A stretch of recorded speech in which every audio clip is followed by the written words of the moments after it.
Efesus pasal yang ke-6 ayat 22 dan 23. Adalah pelita tubuh. Jika matamu baik, teranglah seluruh tubuhmu. Kemudian ayat 23. Jika matamu jahat, gelaplah seluruh tubuhmu. Jadi, jika terang yang ada padamu gelap, betapa gelapnya kegelapan. Berarti jagalah matamu, jagalah hatimu agar tidak salah. Kan keinginan itu menjadi salah satu pintu untuk melakukan dosa, betul kan? Dosa kesalahan dimulai dari apa? Keinginan. Saya renungkan, karena saya pernah berbuat dosa dan kayaknya masih berbuat dosa. Ada yang sudah tidak berbuat dosa di sini? Coba angkat kakinya yang sudah tidak berbuat dosa. Berarti kita punya baik dosa yang kelihatan maupun tidak kelihatan. Kan gitu ya. Kalau kita udah nggak berbuat dosa, untuk apa Yesus datang? Jadi kalau ada pendeta ngomong, saya ini tidak pernah berbuat dosa, dia itu bohong.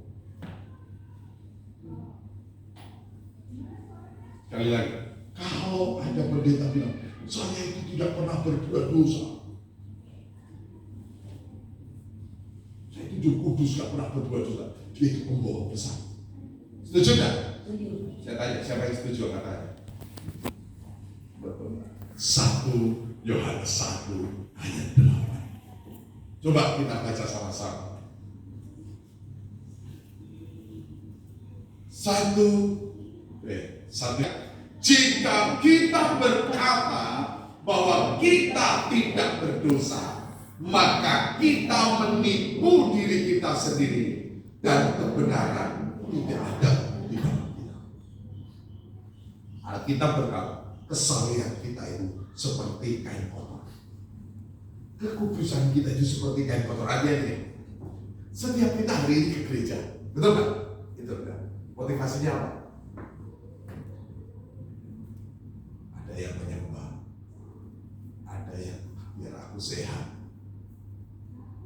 biar hidupku diberkati, biar pendidikanku sukses, biar rumah tanggaku dipulihkan, betul?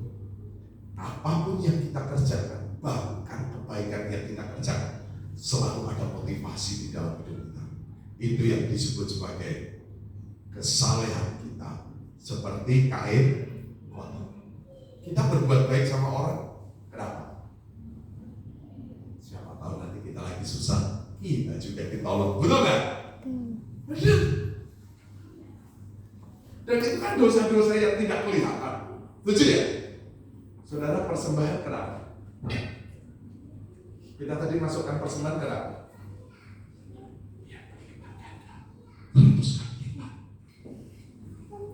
Makanya ada pelayan di rantai bau yang berdoa, dalam nama Tuhan Yesus berkati Tuhan 30, 60, 300 kali ganda, langsung 300. Ada ayatnya 300. Itu yang disebut kesalehan kita sebagai kain kotor. Maka di ayat yang ke-9 dikatakan, ayat 9, jika kita mengaku dosa kita, maka Ia adalah setia dan adil, sehingga apa? Makanya kan setiap doa Tuhan, betul kan? Karena kehidupan kita itu semuanya adalah anugerah. Maka biarlah setiap kita masing-masing menjaga kehidupan kita. Tadi saya sampaikan, saya pernah berbuat dosa dan kayaknya masih juga pikiran juga, malas juga kan dosa juga. Mulut ini kan kadang-kadang nyeplos juga kan dosa juga kan? Dosa juga. Mata melihat, bagusnya itu barang, dosa juga kan? Selfie dosa juga kan? Sekali-sekali nggak apa-apa, tapi kalau 5.000 galerimu, wajahmu sendiri, nah itu mulai dosa. Coba kita lihat dalam Efesus pasal 4 ayat 17 dan 19.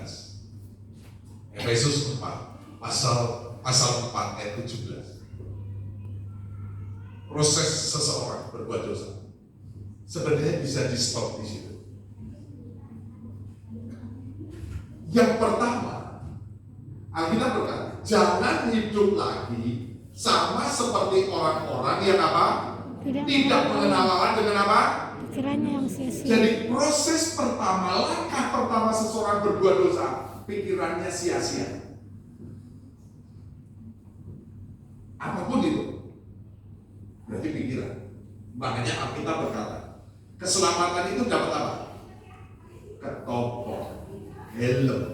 Karena keselamatan yang pertama dibaharui adalah pikiran.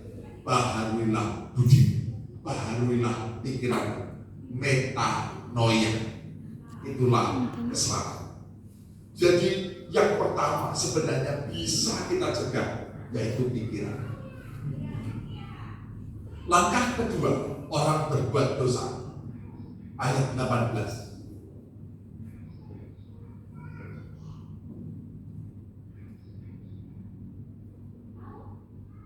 Yang kedua, pengertiannya yang gelap. Mulai gelap. Jangan tahu benar apa salah. Yang ketiga, mulai jauh dari persekutuan dengan Allah. Kalau habis berbuat dosa baca Alkitab, kira-kira gimana rasanya? Takut juga kan? Takut kan? Begitu mau berdoa nih kayaknya nggak layak, betul kan? Sudah. Makanya kenapa nggak ke gereja? Aduh masih banyak dosa Pak Pendeta. Lah ya justru kita ini banyak dosa ke gereja. Tapi kan banyak, aduh kayaknya nggak layak, betul ya? Betul ya? Apalagi habis berbuat dosa terus pimpin doa makan. Doa Tuhan Yesus tolong. Gitu ya? Nah, mulai menjauh Pak. Setelah menjauh, apa saudara? Yang keempat, karena kebodohan yang ada di dalam mereka. Mulai bodoh. Udah salah, dia udah gak tahu mana yang salah, mana yang benar. Ini kan betul ya? Yang kelima, karena sudah bodoh, menjauh dari Tuhan, jadi pikiran sia-sia. Karena pikiran sia-sia, pengertiannya gelap. Kemudian karena pengertiannya gelap, takut ketemu sang terang. Betul ya? Takut ketemu sang terang. Maka dia jadi bodoh, namanya gelap. Setelah bodoh, keras kepala dia. Biasanya kalau buat dosa sudah ditegur kan? Dinasihatin kan? Udah dinasihatin. Tapi ayat 19, proses orang berbuat dosa. Perasaan mereka menjadi apa? Tumpul. Udah perasaannya yang penting aku senang urusan orang, bukan urusan. Setelah perasaannya tumpul karena tadi kekerasan kepala, sehingga apa? Menyerahkan diri kepada hawa nafsu dan apa? Dengan segala seragam macam. Betul. Kira-kira seorang sales makanan yang mengubah tanggal expired itu ada prosesnya nggak ya? Ada ya? Itu ini